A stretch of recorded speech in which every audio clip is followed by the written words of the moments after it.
หน่อยเถิบไปหน่อยอันนี้เถิบไปที่ไปทางนู้นมาอันนี้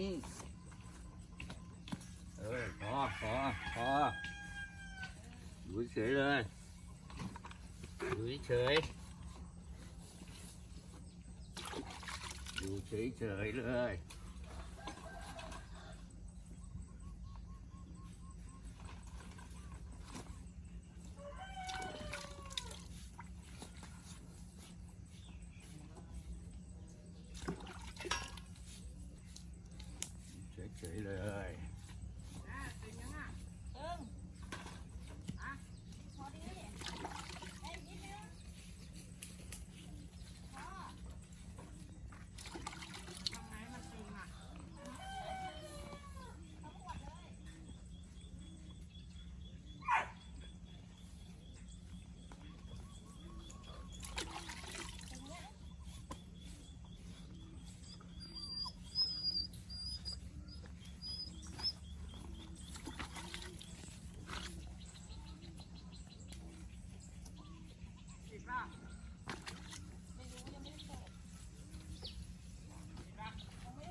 อยู่ได้หลายวันตรงเนี้ย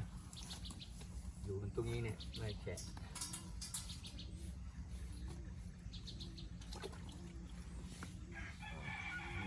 หน่อยก่อไฟมันเลยก่อใกล้ๆให้ควันมันลมแมงวันมันได้หนี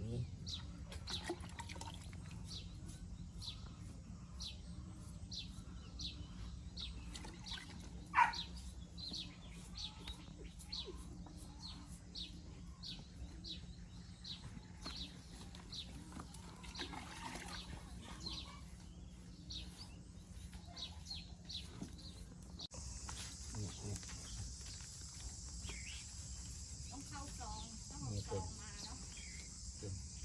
แผลนี่มันรัดเอาไอ้นั่นมาฉีดที่อะไรฉีดยาทำไม่เสร็จของมันไม่ให้ทำรถมันนี้ลงก็ได้ใส่แค่3 อันก็พอเนี่ยเสียไปเนี่ยตรวจรอนั้นใส่3 อันพอนี่ออกแล้วโอ้เบลอเตอร์ออกไปแล้วสูงแค่นี้นะก็ให้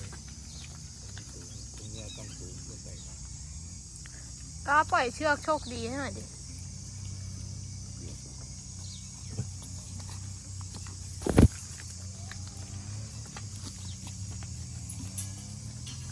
แม่ก็ได้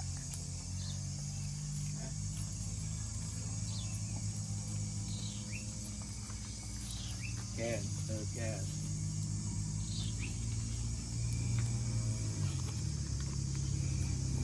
ตั้งไม่มาไง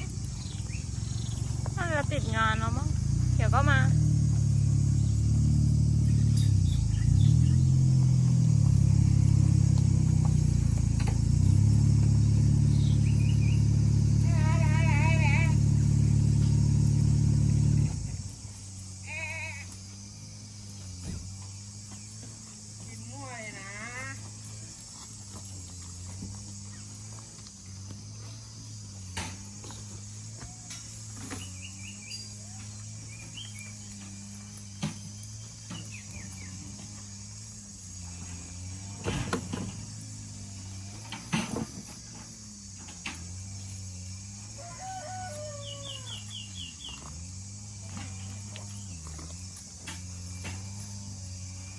เตื้อยนั่นมาเปล่า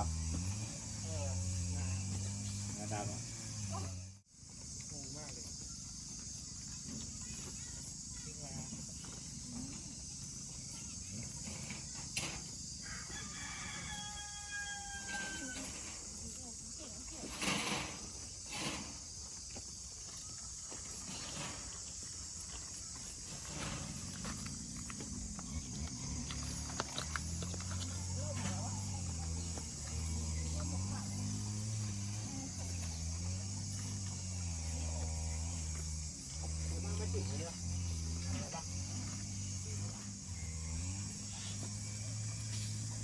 หาไอ้นู่นน่ะไปเอาหญ้าที่นู่นนะมาใส่มันจะได้เป็นควันไล่หญ้าไอ้เสียๆนะตูนมาหน้าห้องใครก็ได้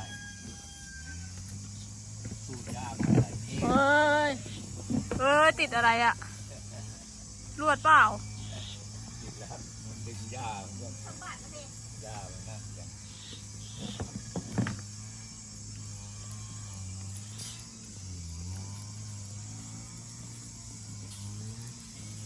นี่นะคะเครื่องชมพูค่ะ เครื่องชมพู เครื่องชมพูค่ะ